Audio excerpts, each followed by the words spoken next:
오늘 본문의 말씀은 모압 땅 발람 앞에 도착해서 발락 앞에 도착해서 발람이 드디어 바알산당에 올라서 이스라엘 진영을 바라다보는 말씀으로부터 오늘 본문이 시작을 합니다. 그러니까 이제는 본격적으로 목적을 이루기 위한 그 목전 앞에 있는 겁니다. 지금 이스라엘 진영 전체를 바라보며 말하자면 뭘 하는 거죠? 저주하기를 원하는 거죠. 발락이 발람을 초청한 이유가 거기에 있고 발람의 입을 통하여 그 이야기가 전 이스라엘 진영을 바라보면서 저주의 말이 선포되기를 기다리고 있는 바로 그 시점 앞에 서 있는 그 말씀입니다.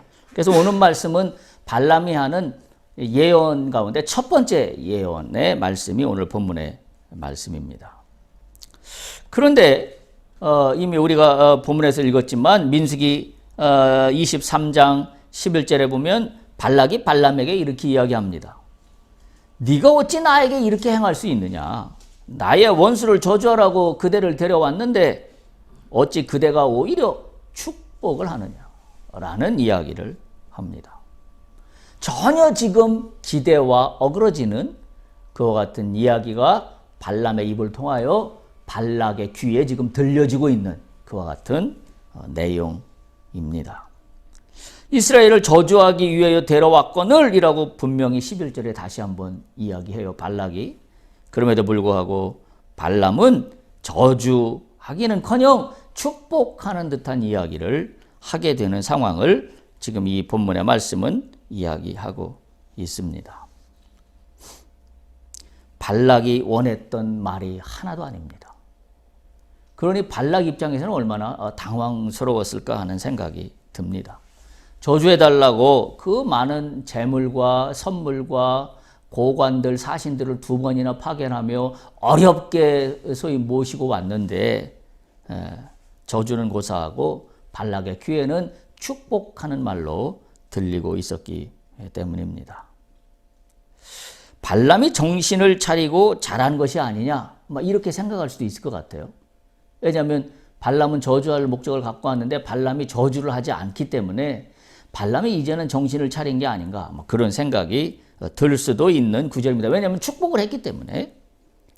근데 저는 전혀 그렇게 판단되는 문맥이 아닙니다. 제가 이해할 때는 이거야말로 인지부조화의 대표적인 현상입니다. 인지부조화의 대표적인 현상이에요. 그래서 불협화음을 내고 있는 거죠. 보세요. 자, 그동안 따로따로 있었어요. 하나님과 발람 사이, 그리고 발람과 발락 따로따로 있었는데 오늘 이 본문에서 이야기하는 당사자는 이제 어찌 보면 하나로 합해지는 장면이에요. 발람과 발락과 하나님 말씀. 이 세 가지가 하나로 합해지는 이 장면이에요. 그동안에는 이게 각각 따로따로 이렇게 존재했는데 사실은 다 한꺼번에 한 자리에 있어서 무엇인가 발락이 생각하는 목적을 하나님의 말씀을 빌어서 발람의 입술을 통하여 선포되기를 원하는 그와 같은 상황이었는데 그래서 지금 한 자리에 모인 그와 같은 모습이에요. 하나님의 말씀이 있고 하나님의 말씀이 주어지고 그리고 발락과 발람이 같이 모여있는 그와 같은 상황이에요. 근데 본문을 가만히 보면 저는 어떤 생각이 드냐면 불협화음이라는 생각이 듭니다. 전혀 아름다운 하모니가 나오지 않습니다. 아름다운 하모니가 나오지 않아요. 그래서 제가 오늘 말씀의 제목을 인지부조화 불협화음이라고 말씀의 제목을 정했습니다. 불협화음이라는 말은 우리가 이미 다 알고 있는 말이죠. 그 국어사전에 보면 주로 이제 이건 음악에서 쓰는 말인데 이렇게 정의가 되어 있어요. 둘 이상의 음이 동시에 날 때 서로 어울리지 아니하여 불안정한 느낌을 주는 이것을 불협화음이다. 이렇게 국어사전에 정의를 해놓고 있어요. 음악에서는 이렇게 용어로 쓰이지만 또 어떤 용어로도 쓰냐면 어떤 집단 내의 사람들 사이가 원만하지 않음을 비유적으로 이룰 때 이 불협화음이라는 말을 쓴다. 이렇게 국어사전에 정의가 돼 있어요. 근데 이 이야기, 이 불협화음이라는 말보다 조금 더 이 상황이 적합하게 설명될 수 있는 심리학의 용어가 있습니다. 그게 뭐냐면 인지부조화예요. 인지부조화라는 말이 어떤 뜻이냐면 자신이 생각하는 것과 실제 상황이 일치하지 않는 경우입니다. 이걸 인지부조화라 그럽니다. 자신이 생각하는 것과 실제 상황이 일치하지 않는 경우. 대부분 사람들은 이게 일치하기를 원하죠. 내 생각과 실제 상황이 일치하기를 원합니다. 근데 지금 인지부조화라는 말의 뜻은 자신의 생각과 실제 상황이 일치하지 않는 것을 말하는 건데요. 심리학자 레온 페스팅거라고 하는 분이 1957년도에 이 이론을 발표했는데요. 이분이 이 이론을 알게 되는 그 관찰의 대상이 누구였냐면 사이비 종교 집단을 보고 이걸 깨달았다 그래요. 사이비 종교 집단들의 처음과 나중을 면밀히 관찰해 보고 나서 발표한 이론이 인지부조화 이론입니다. 이분이 이렇게 설명해요. 어떤 사람들은 자신들의 믿음이 틀린 것으로 판명되었을 때 잘못된 믿음을 인정하기보다는 현실을 자신에게 유리하게끔 왜곡한다 라는 의미를 갖고 있는 게 이 인지부조화예요. 그러니까 이분이 이 사이비 종교 집단의 그런 사람들의 행태를 보고 지금 이 인지부조화 이론을 발견한 거죠. 잘못된 믿음을 인정하는 데에 심리적인 고통이 너무 크기 때문에 오히려 이 사람들의 특징이 뭐냐면 현실을 왜곡한다라는 거예요. 그래서 저는 오늘 이 본문의 말씀을 보면서 딱 이거가 어울리는 단어다. 예. 마치 자신의 생각과 실제 상황이 다르게 펼쳐지는 거에 대해서 그걸 인정하고 성경은 뭐라고 그래요? 그럴 경우에 회개하는 거잖아요. 근데 지금 발람의 모습을 보면 그건 고사하고 뭐예요? 현실을 계속 왜곡해 나갑니다. 다른 말로 표현하면 현실을 계속 자기 생각을 하나씩 하나님 말씀이라고 거기다 집어넣어가지고 자기 생각을 합리화시키기 시작해요. 근데 그냥 자기 생각만 이야기하면 좋은데 꼭 뭘 물고 늘어지냐면 하나님을 물고 늘어져요. 하나님이 뭐라 하시나 보자. 하나님이 이 밤에 뭐라고 하시나 알아보겠다. 또 오늘도 그와 비슷한 이야기가 나오죠. 하나님 똑같은 이야기예요. 여호와께서 내 입에 주신 말씀을 내가 어찌 다르게 이야기할 수 있겠느냐. 3절에 보면 23장 3절에 보면 이렇게도 이야기합니다. 여호와께서 혹시 오셔서 나를 만나 주실 거니 당신은 번제물에 있는 데 있고 나는 저쪽에 가서 여호와가 혹시 나를 만나 주셔서 뭐라고 말씀하시는지 내가 그걸 좀 듣겠다. 끊임없는 자기 합리화죠. 이 인지부조화예요. 잘못했으면 잘못한 걸 깨닫고 회개하면 되는데 그걸 못하고 계속 자신을 합리화시키는 작업을 하는데 뭘 들고 늘어져요? 하나님을 물고 늘어집니다. 이 어찌 보면 우리의 모습 아닌가요? 우리가 믿는 사람들이기 때문에 그냥 내가 잘못했을 때 잘못했다고 깨끗이 내가 회개하고 인정하고 주 앞에 무릎을 꿇고 하면 되는데 그걸 못해요. 그러고 나서 계속 하나님 앞이나 세상 사람들을 향하여 뭘 하고 있어요? 이 인지부조화 현상을 나타내고 있는 거죠. 자꾸 현실을 왜곡합니다. 그리고 내 잘못을 깨끗이 승복하기보다는 뭐예요? 자꾸 하나님 이름을 끄집어 들여서 자꾸 무엇인가를 합리화하는 이론 스스로를 자신이 만들어내는데 우리는 아주 전문가입니다. 능통합니다. 어찌 보면 이 모습 때문에 믿지 않는 사람들로부터 믿는 사람들이 비난과 욕을 얻어먹는 이유가 되는 것이기도 합니다. 왜냐하면 세상 사람들이 그러잖아요. 예수쟁이들이 말들은 잘한다고. 근데 실제는 다르다고. 저는 그래서 오늘 발람의 모습을 보면서 그 생각이 참으로 많이 들었습니다. 발람에 진행되는 이야기는 전형적인 인지부조화의 특징을 보여주고 있고 자기가 원하는 정보만 선택적으로 받아들여서 자기 나름대로 해석한 소위 말하는 내가 복음을 날마다 현실을 왜곡하며 만들어 나가고 있는 그와 같은 발람의 모습이기 때문에 그렇습니다. 그래서 말씀드린 대로 하나님과 발람과 발락 사이의 당사자가 다 한 장면에 등장하는 이 오늘의 본문의 말씀 속에 인지부조화로 인한 불협화음만 나오고 있는 꼴입니다. 안타깝지 않아요? 우리가 적어도 하나님을 믿는 하나님의 사람이라고 한다면 하나님의 진리의 핵심이 두 가지잖아요. 어떤 거예요? 하나는 하나님을 사랑하는 것이고 또 하나는 뭐죠? 이웃을 사랑하는 거예요. 다른 말로 표현하면 하나님과의 관계, 이웃과의 관계가 하나님의 진리 가운데 하나가 되는 겁니다. 이게 일치죠. 이게 조화죠. 우리는 어떤 지금 중심에 서 있냐면 내가 여기 있다 그러면 위로는 하나님과의 수직적인 관계 속에서 내가 여기 서 있고 옆으로는 이웃과의 관계에서 수평적인 관계에서 내가 여기 서 있습니다. 그러면 내가 하나님의 사람으로서 산다고 하는 것은 수직적인 관계에서 하나님과 나와의 관계와 수평적인 관계에서 이웃과의 나와의 관계가 일치해야 됩니다. 이게 믿음의 사람들이 지향해야 될 삶의 목표예요. 믿음의 목표고 신앙의 목표입니다. 근데 지금 오늘의 모습을 보면 발람을 중심으로 놓고 보면 하나님과의 수직적인 관계, 발락과의 수평적인 관계가 전혀 일치하지 않습니다. 그러면서 발람은 무슨 얘기만 하고 있냐면 뻑하면 자기를 합리화시키기 위하여 발람에게 그럴듯한 말을 해대고 하나님한테도 그럴듯한 말만 해댑니다. 하나님의 진리는 진리 가운데 그대로 존재합니다. 하나님의 진리는 한 번도 왔다 갔다 한 적이 없습니다. 말씀 그대로입니다.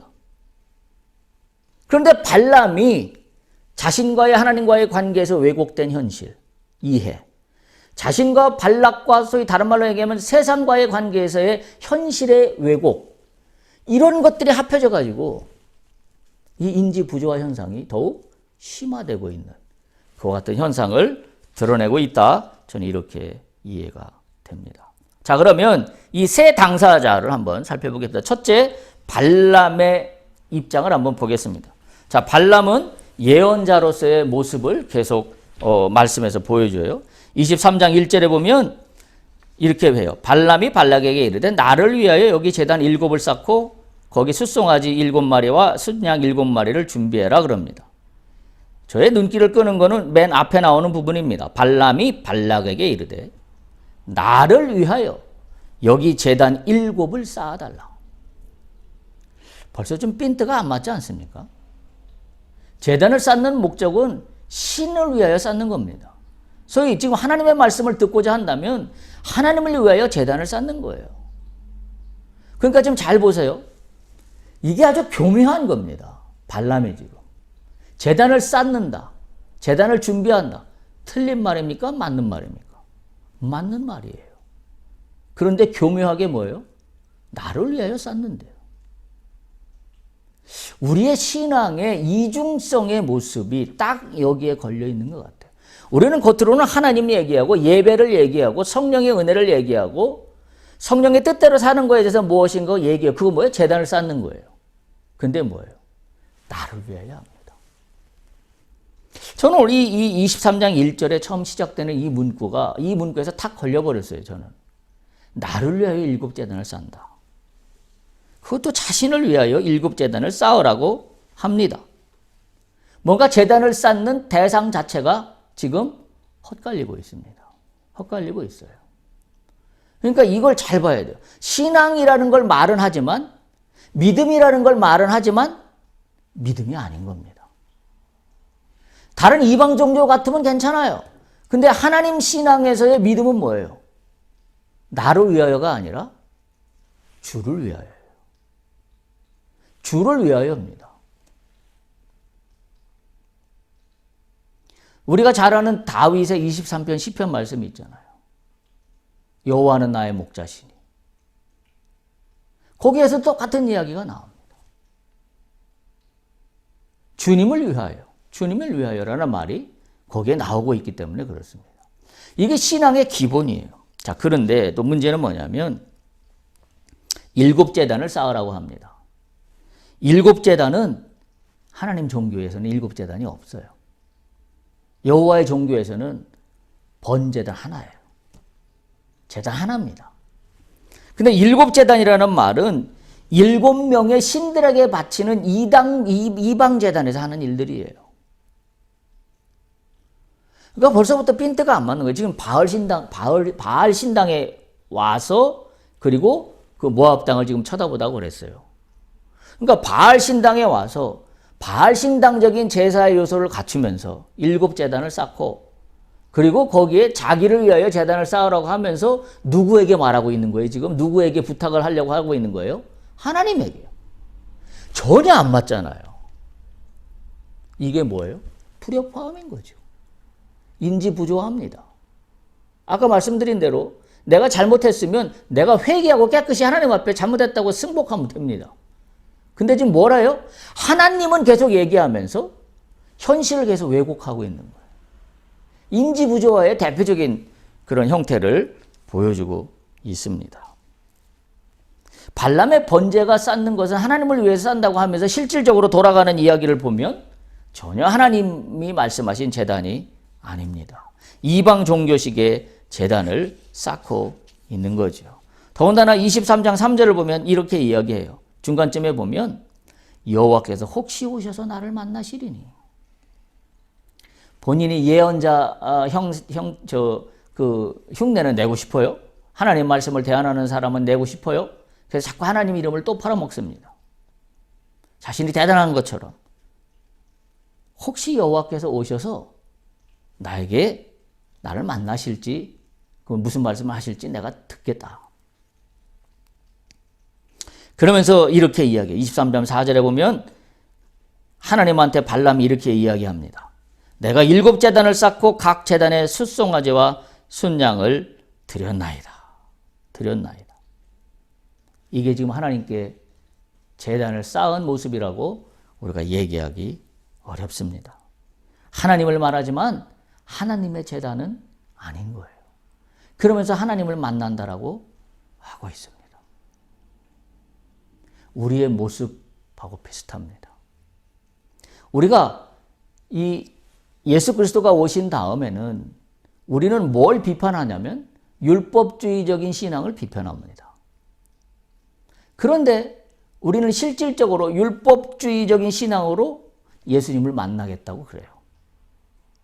지금 그 이야기나 오늘 발람의 이야기나 별반 다를 게 없다라는 겁니다.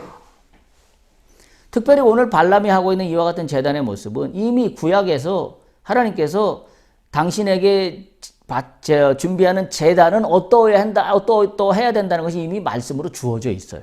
아주 상세하게 주어져 있습니다.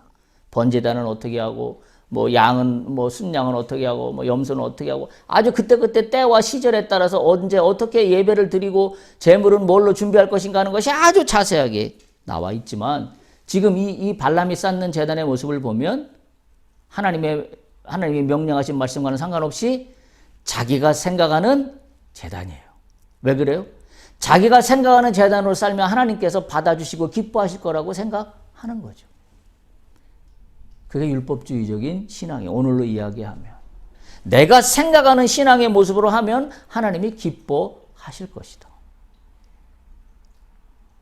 우리가 오늘 이 발람의 이 모습을 통해서 깨닫지 않을 수가 없는 말입니다. 하나님 방식대로 온전히 하지도 않으면서 내가 하나님께 헌신한다고 이야기하는 거나 똑같습니다. 자신이 말하고 싶은 대로 말하면서 나는 하나님께 제사 드린다고 이야기하는 거나 똑같습니다. 참으로 이것이야말로 불협화음이 아닐 수가 없습니다. 이 인지 부조화를 자신의 행동에 어떻게 해서라도 합리화를 부여하는 건데 제가 오늘 칼럼을 하나 읽어봤어요. 인지 부조화를 찾아보다가 정신과 병원의 의사 선생님께서 쓰신 칼럼 중에 이런 이야기가 있더라고요. 이분이 인지 부조화를 이렇게 설명을 했습니다. 자신에게 찾아온 환자를 보고 이제 비유해서 하는 거예요. 잘못된 치료를 받아서 고통받는 환자에게 의사가 물어본답니다. 전에 치료받았던 병원에 문제가 있는지 질문을 한답니다. 그러면 굳이 환자들은 그 병원 이야기를 하지 않으려고 한답니다. 그 이유가 뭐냐면 병원을 잘못 선택한 것이 자기가 잘못 선택한 이유이고 자신의 과오를 인정하는 것이 괴롭기 때문에 이전에 어떤 일 때문에 문제가 잘못되었다는 걸 이야기하는 것을 굉장히 꺼려한다고 그래요. 더군다나 이것이 심해지는 것은 자기가 이전 병원에서 아주 비싼 돈을 들이고 특이한 치료법으로 뭔가를 많이 했었을수록 이걸 부인하기가 너무 어렵다는 거죠.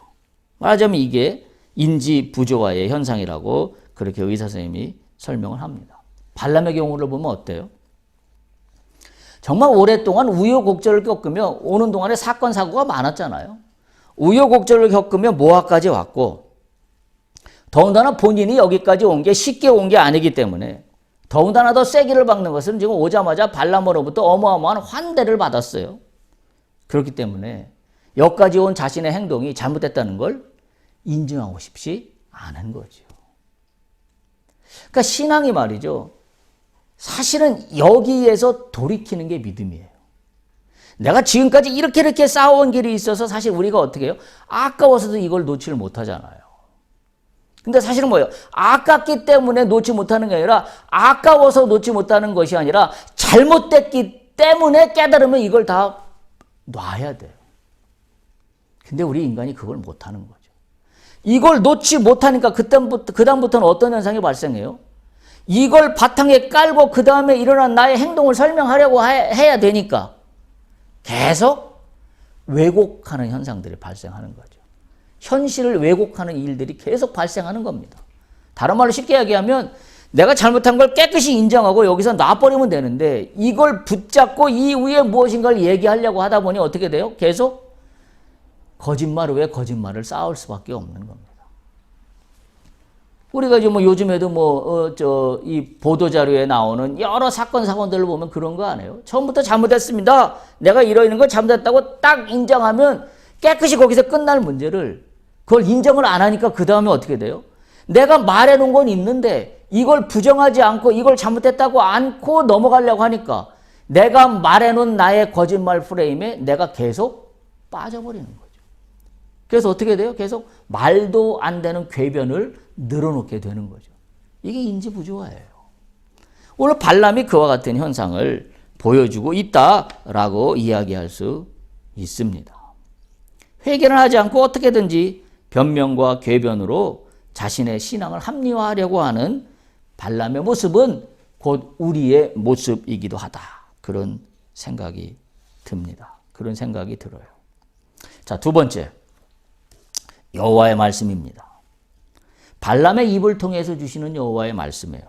23장 5절부터 12절까지 자세히 나와 있는데 여호와께서 발람의 입에 말씀을 주시며 발락에게 돌아가서 이렇게 말하라라고 5절에 말씀하세요. 23장 5절에. 그러면서 하나님 말씀이 8절에 결정적으로 주어집니다. 하나님이 저주하시지 아니하신 자를 내가 어찌 저주하며 여호와께서 꾸짖지 않으신 자를 내가 어찌 꾸짖으랴. 지금 이 8절, 9절, 10절을 가만히 보면 하나님이 말씀하신 것을 대언하는 것이 아니라 발람이 자신의 말로 바꿔서 말하고 있는 그와 같은 모습입니다. 그래서 여호와의 말씀을 그대로 전달하는 게 아니라 발람은 여호와의 말씀을 자신이 말하는 것처럼 자신을 1인칭으로 하여서 자신이 말씀을 듣는 삼자가 아니라 자신이 1인칭이 되어서 하나님 말씀을 자신이 1인칭이 되어서 발락에게 지금 전하고 있는 그와 같은 모습이에요. 세번역 성경에 보면 9절, 10절을 이렇게 번역해 놨어요. 바위 산꼭대기에서 나는 그들을 내려다본다. 언덕 위에서 나는 그들을 굽어본다. 홀로 사는 저 백성을 보아라. 그들 스스로도 자신들을 여러 민족들 가운데 하나라고 생각하지는 않는다. 홀로 저 백성들이 그 여러 민족 중에서 이 백성은 홀로 살 것이고 여러 민족 중에 하나로 여기지 아니할 것이라는 말씀을 이렇게 해석해 놓고 있어요. 그러니까 뭐예요? 홀로 살지 않는다는 얘기는 여러 민족 가운데 하나가 아니다. 이들은 하나님이 선택하신 특별한 백성들이다. 이렇게 이야기하고 있는 거예요. 10절에는 이렇게 세번역에서 이어갑니다. 티끌처럼 많은 야곱의 자손을 누가 셀 수 있겠느냐? 먼지처럼 많은 이스라엘의 자손을 누가 셀 수 있겠느냐? 나는 정직한 사람이 죽듯이 죽기를 바란다. 나의 마지막이 정직한 사람의 마지막과 같기를 바란다. 티끌처럼 많은 야곱의 자손을 누가 셀 수 있겠느냐? 먼지처럼 많은 이스라엘의 자손을 누가 셀 수 있겠느냐? 발람이 자신이 1인칭이 되어서 하나님이 발락에게 이야기하는 것처럼 그렇게 지금 자기 말로 바꿔서 이야기를 하고 있습니다. 여호와의 말씀은 이런 거지 한마디로 얘기하면 이스라엘의 백성들은 쉽게 저주받을 수 있는 백성들이 아니다. 지금 모압의 산꼭대기에서 바라보는 이스라엘의 자손들이 어마어마하게 여기 표현에 의하면 셀 수 없을 정도로 많다는 것을 지금 발락과 발람은 확인하고 있는 겁니다. 광야를 돌고 돌아 행진하는 떠돌이 같은 인생길 이스라엘 백성들처럼 보이지만 이들을 보고 놀랄 수밖에 없는 것은 셀 수 없이 많게 보이는 것이 하나님께서 저주하지 아니하시고 이들을 보호하시고 인도하셔서 지금 가나안으로 가고 있다라는 것을 확인하게 해주는 현장으로 뒤바뀌어지고 있는 그와 같은 상황입니다. 더 직접적으로 말하면 지금 이들은 광야 40년 길을 걸어오면서 점점 소멸되어져 가는 것이 아니라 거꾸로 점점 왕성해져 가고 있는 모습을 보여주고 있는 거예요. 여러분, 이게 하나님의 역사예요. 인간의 상식은 뭐예요? 광야에 있으면 소멸되는 게 정상입니다. 제대로 집도 없고 환경도 넉넉하지 않은 고난받는 소위 삶 속이라고 한다면 그것은 소멸되어 가는 게 정상이에요. 근데 하나님의 역사는 바뀌는 거죠. 다른 겁니다. 제가 지난 시간에 아브라함과 롯 이야기를 할 때 그런 이야기를 했습니다. 인간이 바라볼 때 척박한 땅은, 하나님이 바라볼 때는 척박한 땅이 아니게 역사하신다. 인간이 바라볼 때 비옥한 땅은 하나님 바라보실 때는 비옥한 땅이 아닐 수 있다. 딱 오늘 그 상황이에요. 이스라엘 백성들을 바라보니 셀 수 없을 정도로 많은 이스라엘 백성들의 모습을 하나님이 지키시고 보호하시지 않으면 이와 같은 일이 발생할 수 없다라는 것을 엄연히 확인하고 있는 겁니다. 그러니 발락 왕이 얼마나 놀랐을까요? 더군다나 하나님께서 발람을 통하여 주시는 말씀이 그러하니 얼마나 놀랐을까요? 라는 생각이 듭니다. 더욱이 이렇게 선언하세요. 야곱의 자손, 하나님이 택한 백성들은 결코 없어지지 않는다. 할렐루야. 우리 야곱의 자손입니다. 우리는 오늘날 아브라함, 야곱 자손이에요. 결코 없어지지 않습니다. 우리가 어떤 좌절과 고난과 역경 가운데 있다 손 치더라도 오늘 이스라엘 백성들을 인도하시고 보호하신 하나님처럼 인간의 눈으로 볼 때는 소멸될 수밖에 없는 조건과 환경 가운데 놓여 있다 할지라도 하나님이 함께 하시면 소멸과 없어지는 게 아니라 오히려 왕성하여지는 든든한 반석 위에 세워놓으신다는 사실을 우리로 하여금 오늘은 확인해야 합니다. 그런 축복이 우리 가운데도 있는 줄로 믿으시길 바랍니다. 그것이 하나님의 역사예요. 하나님의 역사예요. 기억하세요. 야곱의 자손, 하나님이 택한 이스라엘 백성, 하나님이 택한 백성들은 결코 없어지지 않습니다. 할렐루야. 세 번째, 발락 왕의 모습입니다. 발람이 제단을 준비하라는 말을 듣고 그대로 이양을 하죠. 23장 2절에 보면 발락이 발람의 말대로 준비를 했다 그렇게 표현함으로 시작합니다.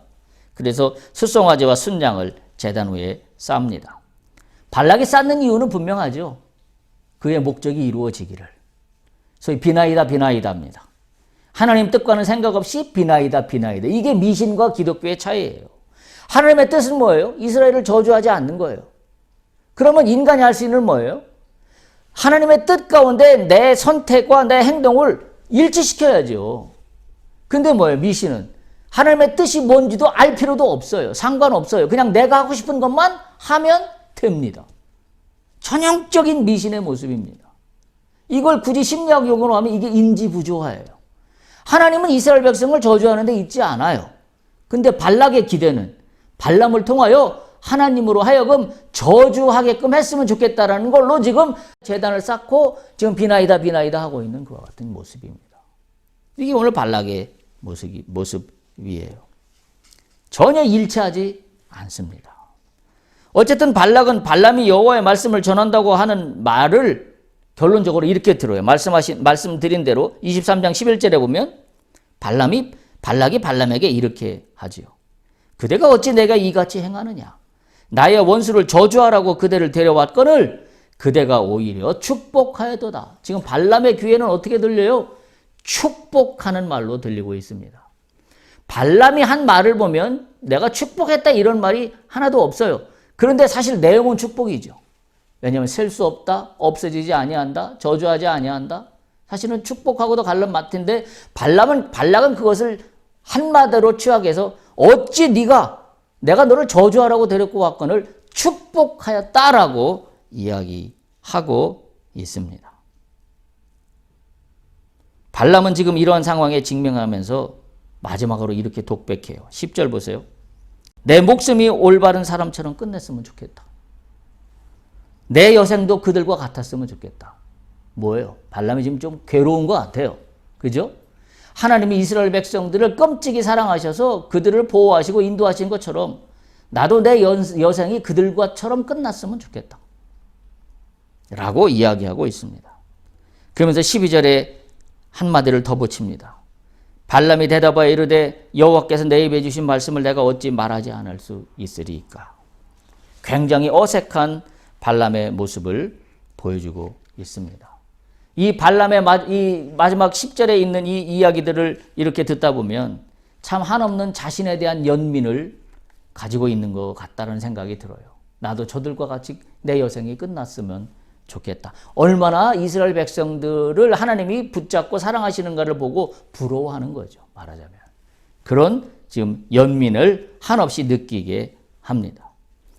결국 여호와께서 주신 말씀 밖에는 내가 전할 맛이 없다. 전할 말이 없다라고 그렇게 이야기하고 있는 거죠. 이 이야기는 사실 오늘 이야기가 처음이 아니잖아요. 이미 모압 땅으로 출발하기 전부터 여호와 하나님께서 주셨던 말씀이에요. 천사를 만나서도 마찬가지예요. 그러면 어떻게 해야 돼요? 굳이 에너지를 낭비할 필요가 없는 겁니다.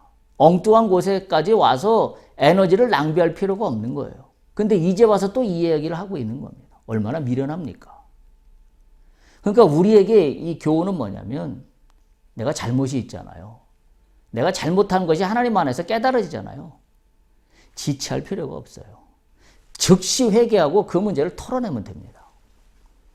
근데 그 문제를 즉시 회개하고 털어내지 않으니까 지금 끝까지 가져오면서 뭐예요? 자신의 마음에 갈등만 커지고 번민만 커지고 후회만 남고 자기 자신에 대한 연민만 남으니 결국 마지막에 한다는 얘기가 뭐냐면 나도 이스라엘 백성들과 같이 내 여생의 마지막이 끝났으면 좋겠다. 뭐예요 이게? 안타깝지 않아요? 이게 우리의 모습하고도 비슷하다는 생각이 듭니다. 여러분한테 축복합니다. 잘못이 인정될 때 하나님 앞에 깨끗이 회개하십시오. 미련 없이 회개하는 게 축복입니다. 그래야 하나님이 그 위에서 소망과 희망의 열매를 다시 싹 틔우세요. 근데 지금 발람처럼 자신의 잘못을 알면서도 끝까지 지금 붙잡고 온 결과가 뭐예요? 자신의 갈등만 커졌어요. 자신에게 남는 건 아무것도 없다는 것을 깨달으면서도 전적으로 회개하지 못하는 이 발람의 모습이 얼마나 안타까운 모습인지 알 수가 없습니다. 결국 남는 것은 후회와 회한 같은 감정만 남는 것이라면 우리가 이 점에서 정확히 생각해 볼 수 있어야 합니다. 오늘 본문의 말씀에서 발락과 발람 그리고 하나님과의 관계가 한마디로 뭐예요? 불일치예요. 불일치입니다. 근데 보세요. 하나님의 말씀은 중요한 건 이거예요. 하나님 말씀이 변했나요? 안 변했어요.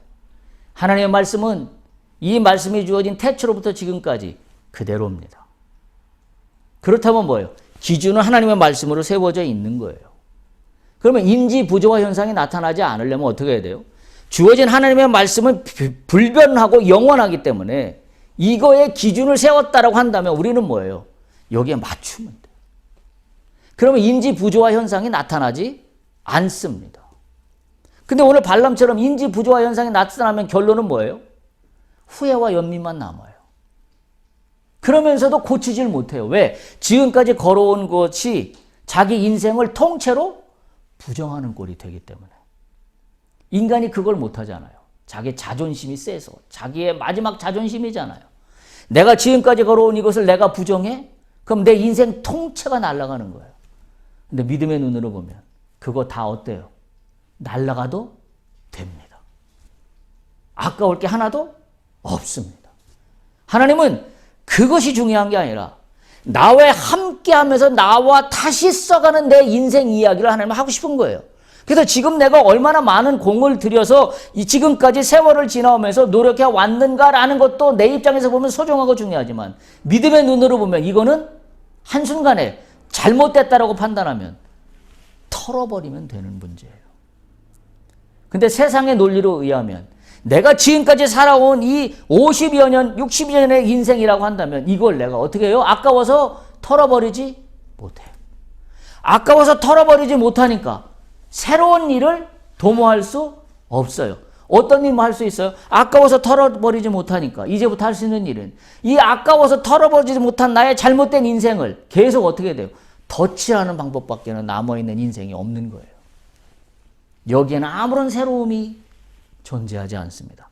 여기에는 하나님과의 동행이 존재하지 않습니다. 그저 뭐만 있어요? 나의 합리화 작업만 있습니다. 나의 변명만 있습니다. 나의 구차한 이유만 나열될 뿐입니다. 인생이 이렇게 마무리된다면 너무나 안타깝잖아요. 여러분, 제가 이제 뭐 정년이 얼마 안 남아서 학교에서 주변에 있는 또는 이렇게 우리 학교 아니지만 우리 뭐 같이 공부했던 사람들로부터 그런 이야기를 참 많이 듣습니다. 정년도 얼마 안 남았는데 대충 해. 뭘 이렇게 연구를 열심히 해.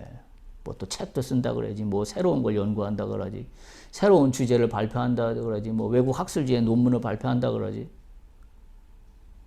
아유, 뭐 몇 년 있으면 끝나는데 대충 해. 그런 이야기를 주변에서 많이 해요. 저는 그들과 생각이 다릅니다. 저는 그래서 그렇게 이야기하는 사람들이 어떻게 얘기하냐면, 자, 이렇게 해서 대충 끝나나, 열심히 해서 대충 끝나나, 끝나는 건 마찬가지인데, 끝난다고 한다면 나는 최선을 다해서 열심히 하고 마무리하고 싶다. 내가 몇 년 남았다는 이 기간을 허송세월하면서 보내고 싶지 않다. 저는 그렇게 이야기합니다. 결국은 새로운 일을 계속 도모하기 위해서는 이전의 삶 가운데서 계속 탑을 쌓으려고 그러면, 이전의 삶 가운데 했던 행태대로 그대로 마무리를 하려고 한다고 한다면 아마 그거는 마무리는 할 수 있겠죠. 그러나 거기에 무슨 인생이 있어요? 결국 내가 나중에 그러지 않을까요? 내가 정년을 남겨놓고 몇 년 동안은 내가 아무것도 한 게 없네. 그걸 내 스스로 잘했다라고 여기는 인생이라면 뭐 할 수 없죠. 그게 그분의 가치니까. 근데 저는 그게 가치가 아니라고 생각합니다. 하나님의 사람은 과거가 어땠든지 상관없이 오늘이 소중한 거예요. 오늘이 어떻게? 그분과 함께, 주님과 함께 나에게 맡겨진 삶의 현장에서 내가 최선을 다하는 거죠. 그분의 뜻을 실현하는 데 조금이라도 내가 하는 일들이 도움이 된다면, 그러나 아무것도 하지 않는다면 나는 과거의 치적밖에는 나에게 남아있는 것이 아무것도 없습니다. 우리가 인지 부조화 현상이 나타나지 않기 위해서는 우리가 이와 같은 관점으로 나아가야 한다라는 말씀이지요. 오늘 말씀을 보면서 더욱더 당혹스러운 것은 하나님이 언제 발람한테 축복하라고 얘기했습니까? 축복하라고 얘기하신 적이 한 번도 없습니다. 뭐라고 말씀하셨어요? 모압 땅에 가지 말라. 그리고 저주하지 말라. 근데 지금 발람은 뭐 하고 있어요? 축복하고 있는 형국입니다. 이게 뭐예요? 이게 인지부조화예요. 하나님이 언제 축복하라고 그랬어요? 제가 왜 이 말씀을 드리냐면 우리 믿음이 그래요. 하나님이 말씀의 기준이 있잖아요. 제가 인지부조화 말씀드렸잖아요. 하나님의 말씀의 기준이 있으면 여기에 맞추면 이게 인지부조화 현상이 일어나지 않는데, 하나님의 말씀이 있었음에도 불구하고 내 나름대로의 무엇인가를 해서 여기다 껴맞추고 싶어 해요. 언제 축복하라고 그랬냐고요. 우리 그렇게 이야기하잖아요. 하나님의 말씀대로 하지 않고 나서는 뭐라고 변명합니까? 하나님, 제가 이것도 하지 않았습니까? 그렇게 우리 이야기하잖아요. 하나님이 언제 나한테 이것도 하라고 이야기하신 적이 없어요. 하나님 뭐예요? 내 뜻대로 살아라는 것만 말씀하셨을 뿐이에요. 근데 난 내 나름대로 이것도 하고 나서 마지막에 뭐라고 이야기하냐면 내가 이것도 저것도 다 하지 않았습니까? 마치 마지막 때 예수님께서 말씀하신 게 생각이 나요. 너희가 어떻게 한다고요? 마지막 때요? 주여 주여 주여, 내가 주님을 위하여 일한나이다. 주여, 내가 여기 있나이다. 말하는 사람 주여 주여 다 부르는 사람마다 주님 뭐라고 그러셨어요? 내가 그들을 전혀 도무지 알지 못한다. 인지부조화로 끝나면 안 되잖아요, 우리 인생이. 지금 발람이 그거예요. 누가 언제 축복하라고 그랬어요? 하나님 축복하라고 말씀하신 적이 없어요. 당신의 뜻대로만 행하라고 그랬어요. 그 뜻이 뭐예요? 모압 땅에 가지 말라, 저주하지 말라. 근데 굳이 모압 땅에 와놓고 나서는 축복의 말을 한다고요? 이 무슨 엉뚱한 인지부조화입니까, 이게? 너무나 안타까운 현실이 아닐 수가 없습니다. 하나님과 발락과의 관계도 불협화음, 발람과 발락과의 관계도 불협화음. 인지 부조화 이론을 설명한 레온 패스팅거가 이렇게 설명했어요. 인간은 쉽게 자기 정당화의 덫에 걸린다. 이분이 그렇게 설명해요. 이 이론을 설명하면서. 인간은 쉽게 자기 정당화의 덫에 걸린다. 이를 위하여 현실을 왜곡하고 자신의 기억마저 왜곡한다. 딱 요즘 우리 사회에 벌어지고 있는 언론 보도 내용이 딱 그겁니다. 인지 부조화예요. 그러면서 이분이 오랜 세월 사이비 종교 집단의 인지 부조화 현상을 연구하면서 이렇게 결론을 내립니다. 인간은 합리적인 존재가 아니라 자신을 합리화하는 존재다. 인간은 본질적으로 이성적인 존재가 아니라 자신의 위선과 잘못, 어리석음을 정당화하기 위해 놀라운 정신적 활동을 하는 존재다. 이렇게 결론을 내립니다. 결국은 뭐예요? 기준을 안 세우니 위선과 잘못, 어리석음에 대해서 정당화하는 자기 논리밖에는 가져갈 게 없는 게 인간이라는 이야기예요. 우리는 어떤 사람이에요? 기준이 있는 사람입니다. 할렐루야. 어떤 기준? 하나님의 말씀. 우리가 할 수 있는 일은 이 하나님의 말씀에 맞추면 돼요.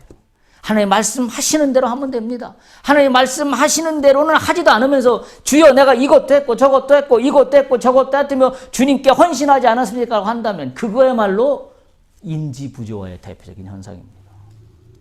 다시 한번 말씀드리면 언제 하나님이 발람에게 축복하라고 하셨어요? 저 혼자 축복하는 말 다 해놓고 나서는 하나님 제가 이제 이렇게 하지 않았습니까? 하나님이 아마 그러실 거예요. 내가 널 도무지 알지 못한다. 뭔 얘기를 하는 것이냐. 내가 언제 너한테 축복하라 그랬냐. 우리 인생도 마찬가지입니다. 인지 부조화 태도로 일관하는 한 신앙의 불협화음만 발생합니다. 세상에서도 불협화음만 발생합니다. 다시 한번 말씀드려요. 내가 여기 있어요. 하나님과의 수직적인 관계에서도 인지 부조화가 나타나고 사람들과의 수평적인 관계에서도 인지 부조화가 나타난다면 우리는 하나님의 진리, 하나님을 사랑하고 이웃을 사랑하는 두 엄청난 대진리를 하나도 실천하지 않으며 사는 거나 똑같습니다. 그와 같은 말씀입니다. 이걸 해결할 방법은 하나밖에 없습니다. 인지 부조화가 조화가 돼야 돼요. 어떻게 조화돼요? 내가 하나님 안에 내가. 갈라디아서 2장 20절 우리가 읽은 말씀을 다시 한번 보고 마치도록 하겠습니다. 갈라디아서 2장 20절입니다. 내가 그리스도와 함께 십자가에 못 박혔나니 그런즉 이제는 내가 사는 것이 아니요 오직 내 안에 그리스도께서 사는 것이라. 무슨 이야기예요? 하나님과 주님이 하나, 주님과 내가 하나입니다. 내가 사는 것이 아니요 내 안에 주님이 사는 것이다. 인지 부조화를 방지할 수 있는 유일한 길입니다. 내가 그리스도와 함께 십자가에 못 박혔나니 이제는 내가 사는 것이 아니요 오직 내 안에 그리스도께서 사는 것이라. 이제 내가 육체 가운데 사는 것은 나를 사랑하사 나를 위하여 자기 자신을 버리신 하나님의 아들을 믿는 믿음 안에서 사는 것이라. 주님이 내 안에 살고 나는 주님을 믿는 믿음 안에서 살면 인지 부조화를 극복할 수 있습니다. 주님의 진리가 나의 삶의 기준으로 세워지게 됩니다. 이와 같은 은혜가 우리 가운데, 우리의 삶 가운데 넘쳐서 인지 부조화적인 불협화음의 신앙과 삶이 아니라 하나님과 내가 주님이 하나가 되는 귀한 믿음의 삶이 되기를 간절히 축복합니다. 할렐루야.